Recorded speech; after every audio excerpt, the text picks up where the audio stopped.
Welcome, and thanks for listening to Intrinsic Investigations. My name is Mr. Olivo, and I created this podcast because I've been fortunate enough over the last decade to see unique and thought-provoking projects happen in my classroom, and we wanted a place to showcase them. The true heart of this podcast lies not in the content discovered, but in exploring the personal stories of these young researchers as they journey through uncharted and unfamiliar intellectual terrain. By sharing their stories, we hope to normalize the challenges and frustrations that come with independent research, and also share those moments where students transcend the normal grind of the school day to discover concepts that range from the global to deeply personal. We will begin with a brief introduction to the student of focus, why they picked their topic, and discuss their growth over the course of the last year. It should be mentioned that the opinions expressed in this podcast in no way reflect the opinions of our school district, Bergen County Technical Schools and Special Services, or our school itself, Bergen County Technical High School, Teterboro, or the College Board. The work detailed in this podcast was most likely completed in AP Capstone, but this podcast is in no way affiliated with the College Board. My guests on this episode are two former AP Capstone students, Suan and Melinda. They're going to reflect on their experiences in the program as they prepare for their graduation in 1 month. Today, we have a special episode. We have two former AP Capstone alum here who are currently seniors at the high school level. Most people that you've been hearing from are juniors, and they're lovely people, but they don't have the benefit of hindsight that our two guests will have. So before we start rolling, you want to introduce yourselves and a little bit about yourselves? Okay. Hello. Is that volume good? That's great. My name is Melinda. I'm a senior. Some things about me. I am a competitive dancer. That's a big part of who I am. So I dance for about 3 to 4 hours a day. So it's pretty time consuming, and I think that's important to think about, especially when we're talking about AP Capstone, just because time commitment. I am, should I say my college? I'm committed to, I'm going to Yale in the fall, and then I'm committed for neuroscience as of right now, so. Awesome. Hi, my name is Suan. I guess something about me is that I've been doing art my whole life. Mel's dance is my art, I guess. Something that I've really been getting into lately is doing my nails. I actually did them last night. I drew little fruit on them. You can't see them. Yeah, they're unfortunately. Yeah, I'm going to Emory or University of Michigan in the fall, depending on my financial aid status that I am unable to check. She's currently getting messages on her phone right now. But yeah, I was admitted as a sociology major, but I'm thinking of doing something pre-med related, maybe nursing or pre-PA.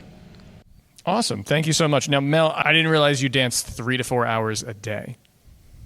How did you manage to do this course and dance 3 to 4 hours a day? I actually just answered this, so this is fresh off the noggin, but I feel a lot of it, I always was doing work in the car, and then I'm always in the studio, in the back of the room, in the changing room doing homework. Other than that, I don't know. A big thing is trying to get work done whenever you can. I had lunch periods where sometimes I'd eat half of it and then I'd do work. And then also, of course, when I came home, I would do work until late, and my friends were also often up after 12 o'clock. We would do work together, we'd be on a call. But honestly, I can't really suggest that as the best mechanism of work. Neither can I. All of this sounds highly unsustainable. Yes. And yet it was. But Sawan, you do art 3 to 4 hours a day as well? I did in the summer of most of my years, but not during the school year. Okay. But yeah, so I guess balancing time for me was a lot. It was, I don't want to say easier, but different from how Mel did it, because she obviously had that huge time commitment, but it was still it was still kind of crazy. We were actually just talking about me and Mel and our other friend Kevin's Discord server during seminar, and we were up from many hours in the day and night, and it was kind of crazy, but I think it was a great lesson of time management. When Mel goes into neuroscience, you're going to learn all about all the terrible things you did to your brain with these post midnight Discord conversations. But let's get into your research. So do you want to give a brief overview of what you chose to focus your research on and why you chose that? Mel, you want to go first? Yes, I can go.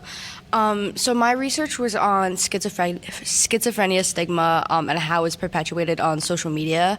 So during the span of our AP research class, it was right after like Elon Musk had taken over Twitter, and that kind of catalyzed my idea for like how does social perceptions and like social norms change schizophrenia stigmatization of like how mental health is talked about on social media. So I basically did like a content analysis. I took tweets on Twitter that included the word schizophrenia, like from before Elon Musk's acquisition of Twitter and then after, and I just compared them. Initially, I wasn't going to do a content analysis. I wanted to do something like a survey related, but we realized, especially in our year, I think that IRBs and like human participation is so hard. And it just wasn't something that I could see myself like feasibly doing. So then that ended up being switched to a content analysis. And I think that was a big part of why I was able to like calmly and successfully get all my data done and like get my research done and not rush at the end. Gotcha. And before we move on to Suan, did you have a preconceived notion as to where you thought that stigma to schizophrenia was going to go pre-post Musk acquisition and why? I mean, I did. I was assuming that schizophrenia stigma was going to be more severe after his acquisition, just because when he obtained Twitter, there was a lot of statements about like, oh, we're bringing back freedom of speech, and this is like a changed platform where you can essentially say anything. And the idea was that that was going to increase the amount of hate speech or general like negative talk about mental health on social media. And I think that is what my findings ended up being, but I don't think that it was statistically significant to every degree. Like I think I only hit the 0.1 p-value and not the 0.05. So in the end, schizophrenia stigma was as high before and after his acquisition for the most part? For the most part, I think. Okay. All right. And then Suan, your work? So I actually kind of took inspiration from Mel and like her focus on social media. So I looked at eating disorder portrayals in TikTok. So there are these videos called What I Eat in a Day videos where people kind of just like go through their day and like the food that they eat. And I wanted to look at these two themes of social support and social comparison. So social support being like people bringing like a sense of community and like support to one another about like eating disorder behaviors or just like in general. And social comparison being like people setting up an environment of comparison towards one another and like comparing their eating behaviors, comparing their diets, which I found was a really detrimental environment for a lot of people with eating disorders, or could be like a preconceived, like it contributed to developing those behaviors. And I also did a content analysis where I coded for both of those themes, and I did find like a significant difference between like the presence of social comparison and social support themes, but in hindsight, like after taking like AP stats, like I don't really know how well my statistical analysis was performed, but that's like something that I'm not sure about. It's okay. Your research is a living document. You'll come back to it and you could always revise it. Just a similar question that I asked Mel, but what did you think you were going to see before you went into the analysis of the communication here? And was there anything that surprised you or confirmed pre-existing notions?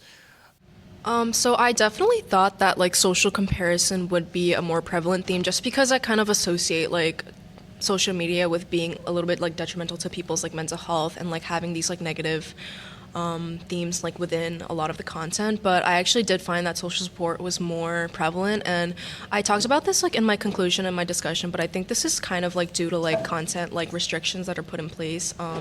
I know there's like a thing on TikTok where if you like search up something related to like eating disorders or like even like censored versions of like words like eating disorder, like it brings you like to a page that says like, oh, like find help and like these resources. So I think like with those put in place, it's kind of hard for people to put out content that's like damaging to other people, but that's something that I would have to look into further.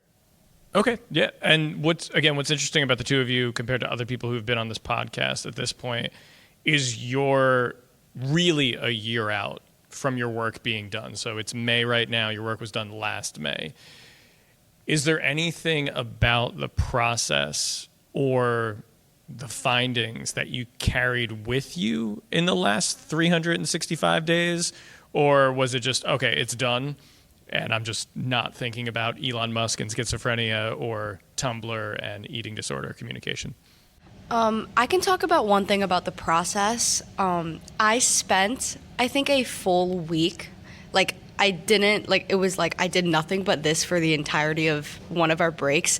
I really wanted to do some sort of machine learning to analyze my tweets. So I forced myself to learn the entirety of how to code in Python for a full week. And then I realized at the very end, the day before we came back to school after that break, I was like, this is just not possible because I have no computers coding experience at all, and it's this is just not the best mechanism of coding for me, and I don't really know why I was so set intent on doing that. But I think it was because it wasn't only that week. I had spent a few months trying to figure this out, and just throwing that away felt really wasteful to me.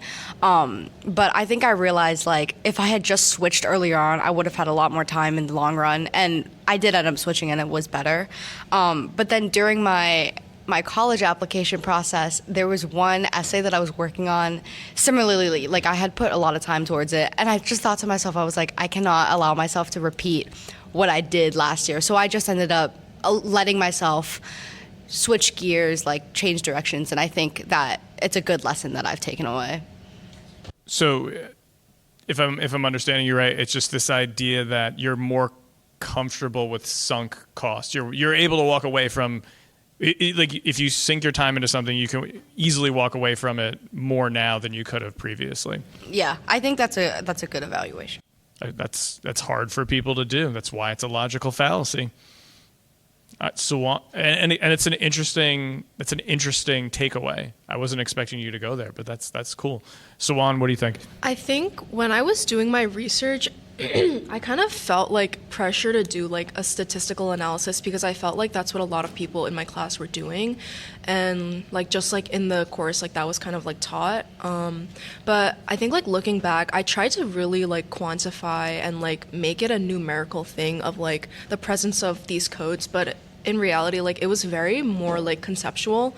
So I think if I were to do it again, I would focus less on trying so hard to make it a stats test and kind of just explore more about the themes that were present, because what I did was I made different themes within the categories of social comparison and social support, and then I counted off in the videos if those were present or not, and then I counted how many themes of each category were in each video. And I feel at that point it's just I don't really know if I'm analyzing correctly the presence of these themes rather than and rather just looking at numbers for not a significant reason. I don't know. Correct me if I'm wrong, but both of your projects were mixed method. Okay. So for those who are the uninitiated, that means that there was qualitative and quantitative data. And I want to ask something that you just spoke to, Suan.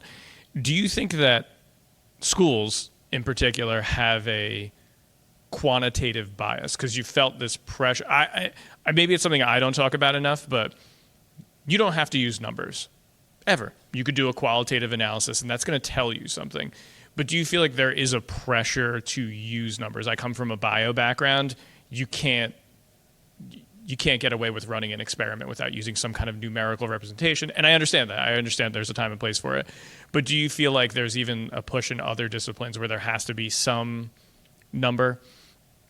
I remember when we were first taught about research in our honors biology class, we were looking at p-values. So I think in that sense there is there's kind of an emphasis on statistical significance, quote unquote, within research, and I think that's why I kind of had the perception that I needed numbers. But I think in AP research itself, I think you kind of made sure that we knew that we didn't need to have that quantitative aspect, but I think I just thought that I had to because I kind of learned that in other classes. But I think it kind of depends on what classes you've taken and your perspective going into it, I guess. Okay. Mel, your thoughts on that? Yeah, I would say that there is a push towards quantitative data, and almost in the same vein, I feel like there's a lot of times a push for significant quantitative data.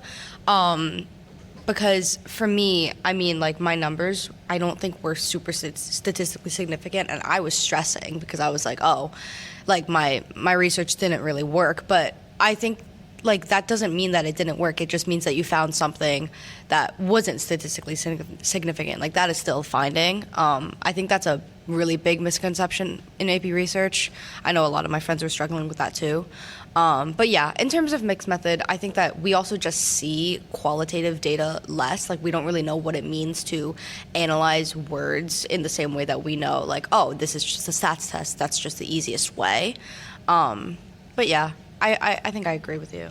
Yeah, words and images and other things that are not so directly measurable like numbers are, unfortunately, I feel like they're left out the majority of the time. And I could be completely wrong here, but if you think to even your college selection process this year, there probably were elements of the quantitative data, but then there were probably stories. If you think about the story component and people telling you oh, this was my experience here, there's something immeasurable about that probably persuaded you to make those decisions as well, if that makes sense. Can you think of anything like that?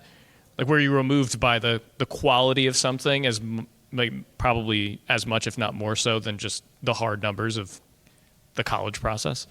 Yeah, so right now, I was previously committed to the University of Michigan, but I just got off the waitlist for Emory last week. And the biggest thing for me right now is I'm trying to weigh the pros and cons. So I guess if I'm talking about numerical statistics, people say University of Michigan is ranked a little bit higher, but Emory is ranked higher in terms of the medical field, which is what I'm trying to go into. So there's that, and obviously financial aid is huge, and to go to University of Michigan, it would have been a pretty financial burden, pretty big financial burden for my family, and I'm waiting for obviously my package for Emory right now. So that's definitely a big consideration. And in terms of the qualitative aspect, it's definitely important to consider that I want to go into the medical field, so Emory is objectively the better choice. But if you were to do business or engineering, Michigan is definitely the place for you. There's also things like Alumni Network, which is huge at Michigan because the student body is so big. And city, the college city, Ann Arbor is amazing. People say that it's one of the best college cities. So there's definitely a lot of things to consider, both numerical and qualitative in that aspect. Yeah, I will say I think that vibe and feel and friendship is really big when you're choosing colleges. And for a lot of people, if they have two that they're weighing, they're not gonna look at which one is ranked 2 spots higher. They're gonna feel which one feels more at home. Where do I find people who think like me, who act like me, who I want to surround myself with? Yale has it's a 3-day flight program. It's called Bulldog Days, where you can go and you're hosted by an upperclassman and you just hang out with other admitted students. And I think that is what probably swayed me, just because I met so many amazing people. And there's there's just a vibe at certain colleges that will make you feel this is where I want to go. So great. Awesome. So we're going to wrap up here with a question for the both of you. What was the most challenging thing about AP Capstone, and how did you deal with it or avoid it? There's an option here. I've been asking how people dealt with it, but I want to be real. There could have been just challenges where you're I'm just not going to deal with that right now. So whoever wants to take this one first. Yeah, I could go. I think the biggest thing for me was I was met with such a big sense of failure in the beginning of AP seminar. I performed not great on like my first paper, my first presentation. So I think like that really like brought me down. And I think at that point, like a couple people in my class were dropping out because of the grades from that assignment. So it was not like an encouraging feeling to see other people going through the same thing as me. But I did get through it by kind of like looking towards the end goal, which was to pretty much just learn. I kind of came to the terms with the idea that it might bring down my GPA, but at the end of the day, like I really think the lessons I learned in AP Capstone were something that like would not be matched in any other class. And you know, like I met so many great friends, like even during that first month of like that project that I didn't happen to do well on. I kind of like created such a strong bond with people around me because we were going through the same thing. So I think like all of these things that like I value so much now, like I'm looking back at it, like that's what I was looking forward to, and that's really what got me through. Yeah, I think I definitely agree with the friendship part. My biggest challenge was probably just feeling like overwhelmed because both AP Seminar and AP Research have such a heavy workload at some points, and it's very like self-motivated. Like you have to keep yourself accountable at every single step, and that was really hard for me in the beginning.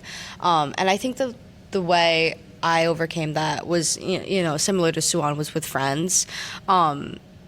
It's almost like, I'm not going to say trauma bonded because I don't want to call Capstone trauma, but I'd prefer you didn't. But to a certain extent, I think that you find a community of people that like you are going through it together.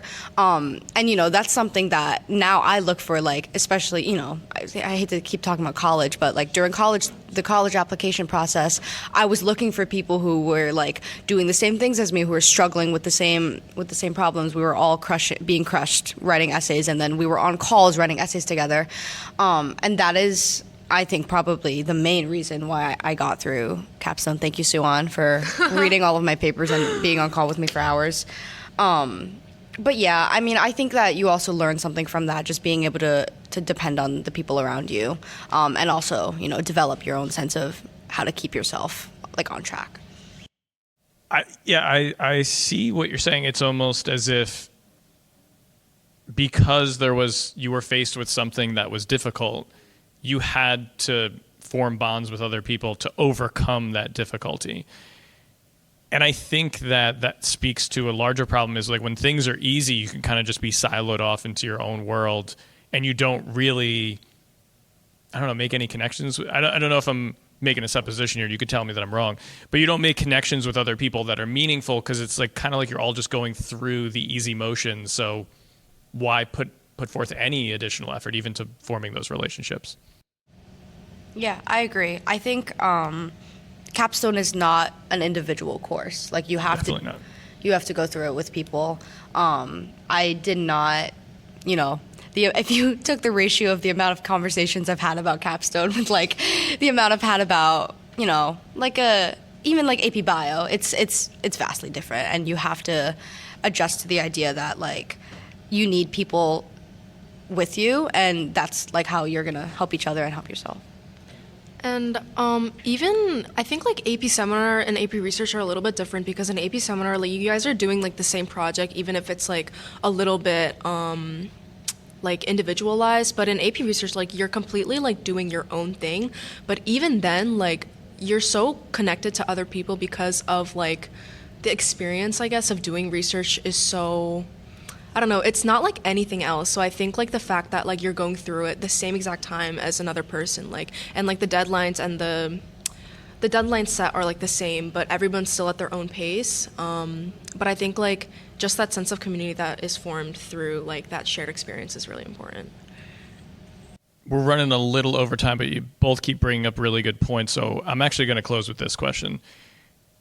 You're graduating in a month, and you've both brought up, they're making sad faces. You've both brought up, actually, in this last question, just how different the course is from other courses. What could schools do better, do you think? You know, again, with your hindsight, with the fact that you're basically graduating in a month, what could schools at middle school, elementary school, high school, you tell me, what do you think schools could do better to foster that idea of obviously it's an independent course, but that idea of like communal learning and productive struggle. Any ideas on this? You don't have to solve this problem right away because this is a huge one, but any thoughts on this? I think the reason why togetherness is also so big in AP Capstone is because I never felt a sense of competition towards the other people in my class. I wanted my friends to get their work done. Like, I wanted to see their presentations do great. I wanted to see their grades be good. And I do think that in some classes and in some schools, there's just a lot more hostility towards each other. I honestly can't really say why Capstone just had like a complete lack of that, and maybe it's just me, but like, yeah, I don't know. I think that was a big thing. Yeah, I definitely agree. Like, me and Mel were not even in the same AP seminar class, but I think like we were brought like so close together. Like, I think like, I don't know, like that was probably like the closest we've ever been. But I think, yeah, like I think it's really like the competition, like the lack of that, and it's really like a communal thing. I don't really know how to describe it, but it's definitely like, I definitely see more competition in other schools than at BT. But I don't know. I don't know either. It's just a tough problem, but a bell just rang, so that means you got to go to your next class. All right, I appreciate the two of you taking the time to do this, and tune in next time. Wait, I don't know. I'm trying to do a sign-off. I didn't even think about this. Have a wonderful day, everybody, and see you on... No, I won't see you because it's a podcast. Later.